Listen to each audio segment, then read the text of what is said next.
السلام علیکم guys, welcome to my channel. بتایات ہے کہ زمین کی تیاری کا عمل کیا کرنا ہے۔ زمین کی تیاری کے لیے آپ نے کس طریقے سے کرنا ہے۔ نارک HG1 جو بھائی لگا رہے ہیں اس کے آج کے جو اس میں ہمیں یہ بتاؤں گا کہ اس کی آپ نے سوئنگ کیسے کرنی ہے۔ آپ نے اکتوبر کے پہلے ہفتے میں اس کی سوئنگ شروع کروا دینی ہے۔ سوئنگ کروانے کے لیے آپ نے اپنی بجائیگی سے 2 دن پہلے آپ نے کیا کرنا ہے کہ 2 ہل اس میں اپنی زمین پہ چلوا دیں۔ چلا کر 1 دن کے لیے اپنی زمین کو چھوڑ دیں، جبکہ اگلے دن آپ نے روٹاویٹر کے 2 چلوانے کے جس طریقے سے پوڈر نما آپ کی زمین ہو جائے۔ جب آپ کی زمین آپ کو لگے اگر روٹاویٹر کے چلانے سے پوڈر نما کی حالت میں آ گئی ہے تو دوسرا چلانے کی ضرورت نہیں ہے۔ اگر آپ کو فیل ہو رہا ہے کہ آپ کی زمین پوڈر نما حالت میں نہیں آئی ہے تو آپ دوسری بار بھی روٹاویٹر یا تیسری بار بھی آپ اس کے اوپر چلوا سکتے ہیں۔ جس طریقے سے ہی آپ کی جو زمین ہے وہ پوڈر نما حالت میں آ جائے تو آپ نے اس کے اوپر BOP 2 بوریوں کا استعمال کرنا ہے۔ ویسے موسٹلی طور پہ ہر بندہ ریکمینڈ یہ کرتا ہے کہ DAP کو استعمال کیا جائے، لیکن میری ریکمنڈیشن یہ ہے کہ آپ لوگ BOP کریں، کیونکہ DAP جو ہے اس کا یہ سولیبل جو ہے فارم میں بہت دیر میں اثر کرتی ہے آپ کی فصل کے اوپر، کہ اگر آپ اس سال ڈالتے ہیں 2022 میں 30%، پھر اگلے سال پھر 30%، اس سے اگلے سال پھر 30% تک یہ ڈیزولو ہوتی ہے۔ تو DAP ہے یہ انٹرنیشنل برانڈ ہے، POP یہ پاکستانی برانڈ ہے، تو میں یہی ریکمنڈیشن کروں گا کہ آپ نے فصل اس سال بیچنی ہے تو آپ کی فصل کو ابھی فائدہ ملے، بجائے کہ آپ کیونکہ در نسل یہی چیز چلتی آ رہی ہے اور ہم کسان بھائی ایک اس بات پہ لگے ہوئے ہیں کہ DAP ڈالیں، لیکن میں یہ کہنا چاہوں گا کہ آپ BOP کو ریکمینڈ کروں گا کہ آپ BOP کریں۔ جیسے ہی آپ BOP ڈال دیں گے تو آپ نے بجائیگی والے دن روٹاویٹر پھروا کر اس کے اوپر آپ نے BOP کا چھٹا دے دینا ہے، جس کے ساتھ ساتھ آپ نے اس کے اسی ٹائم اپنے ریزر کی مدد سے کھیلیاں نکال دینی ہیں۔ کھیلیاں اگر اب آپ کے پاس بیج کتنا درکار ہے، فی ایکڑ نارک HG1 کے لیے آپ کو 20 من فی ایکڑ بیج کی درکار ہونا چاہیے۔ اگر آپ کے پاس بیج زیادہ ہے یا بیج کم ہے تو وہ آپ نے دیکھنا ہے کہ آپ نے کس طریقے سے سوئنگ کرنی ہے۔ اگر بیج پورا ہے یا زیادہ ہے تو آپ ایک کھیلی کے اوپر 3 بیج بھی لگا سکتے ہیں، لیکن اگر آپ کے پاس بیج کی شارٹیج ہے یا بیج پورا ہے تو آپ کی کوشش یہ آپ کریں کہ ریجیٹ کے اوپر جب آپ کھیلی کے اس کے اوپر بیج لگائیں تو اس پہ آپ نے دونوں سائڈوں پہ بیج اپنا سوئنگ کریں۔ آپ نے اپنی ریزر کی مدد سے 17 سے 18 انچ کے ریزر کی مدد سے آپ نے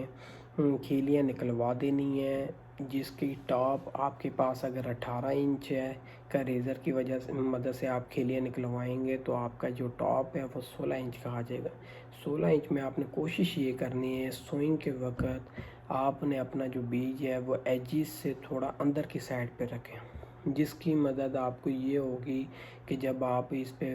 فرسٹ ایریگیشن کریں گے تو اس کی مدد سے آپ کا جو پانی لگے گا یا پانی کا بہاؤ تیز ہوتا ہے یا پانی زیادہ لگنے کی وجہ سے آپ کا بیج جو آپ کا سیڈ ہے وہ ڈیمیج نہیں ہوگا، نہ وہ نیچے گرے گا اور نہ وہ ہوگا۔ آسان لفظوں میں میں بتانا چاہوں گا کہ یہ آپ نے آپ نے اس پہ گج چڑھا دینی۔ گج سے مراد کتنا پانی لگائیں کہ آپ کا پانی آٹومیٹکلی آپ کی اوپر ٹاپ تک کھیلی تک سیڈ تک آپ کا پانی چلا جائے۔ نہ آپ نے زیادہ لگانا ہے پانی، نہ آپ نے کم لگانا ہے، ورنہ یہ نہ ہو کہ آپ کے بیج کی پکڑ نہ ہو۔ اب بیج لگانے کا طریقہ یہ ہے کہ آپ نے جو نوکدار سائیڈ ہے سیڈ کی وہ آپ نے کیا کرنی ہے اوپر والی سائیڈ پہ، اور جو آپ نے اس کی روٹس والی سائڈ ہے وہ آپ نے زمین میں اندر تک آپ نے لگانی ہے۔ اندر سے مراد آپ 1 سے 1.5 انچ نیچے تک سوئنگ کر سکتے ہیں کہ جی کھیلی کی ٹاپ سے لے کر آپ نے 1 سے 1.5 انچ تک آپ نے اس کو لگا دینا۔ نوک اگر باہر بھی رہے جہاں سے، کیونکہ جرمینیشن کا آپ کا عمل ادھر سے شروع ہوگا۔ ٹھیک ہے جی، آج کا اور دوسری یہ چیز آپ نے کوشش کرنی ہے کہ جب کھیلی نکالتے ہوئے اکثر اوقات لوگ کہتے ہیں کہ جی ان کی پلاٹنگ، ان کا جو رقبہ ہوتا ہے کسی کا مشرق سے مغرب کی طرف ہوتا ہے، کسی کا شمال سے جنوب کی طرف ہوتا ہے۔ کھیلیاں آپ نے اس طریقے سے نکالنی ہیں کہ آپ کی سورج کی جو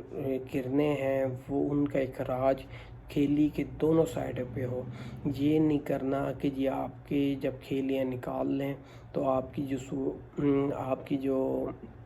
سورج کی کرنوں کا جو اخراج ہوگا وہ ایک سائڈ پہ پڑے، بلکہ دونوں سائڈوں پہ ہو، کہ 12 گھنٹے ایک سائڈ پہ ہو کہ جی صبح 12 بجے آپ کی ٹاپ آف دا ریجٹ کے اوپر آ جائے، اور جیسے ہی 12 بجے کے بعد آپ کی سورج جو آپ کی جو کھیلیاں اس کے دوسرے سائڈ پہ چلے جائیں، جس کی وجہ سے آپ کے سیڈ کے دونوں سیڈوں کے دونوں اطراف پر آپ کی اچھی طرح دھوپ کا لگ سکے گی، جس کی وجہ سے آپ کی جرمینیشن کا عمل بہت اچھی طریقے سے ہوگا۔ تو آج کا ٹاپک اچھا، آپ نے جیسی جرمینیشن کر لی اس کے بعد آپ نے فرسٹ ایریگیشن دے دینی ہے۔ اس کے ساتھ ساتھ آپ نے یہ کرنا ہے کہ جب 24 سے 36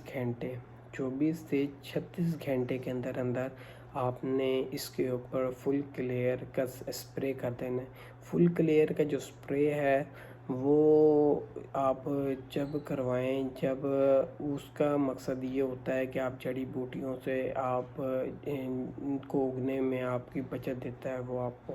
جڑی بوٹیاں نہیں اگنے دیتا وہ۔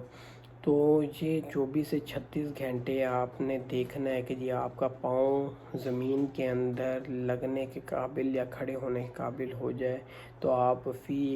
ایکڑ کے اوپر 1 لیٹر بوتل اس کی اسپرے کروا سکتے ہیں۔ اب وہ آپ دیکھ لیں آپ نے 4 ٹینکیاں بنانی یا 5 ٹینکیاں بنانی اس کے مطابق۔ اچھا، پھر جس طرح ہی آپ نے اسپرے کروا دی ہے آپ نے فوری طور پہ ملچنگ کروا دینی ہے۔ ملچنگ جب آپ اس کے اوپر پرالی ڈلوا دیں گے تو وہ اس کی مدد سے ایک تو آپ کا جو گارلک ہوگا وہ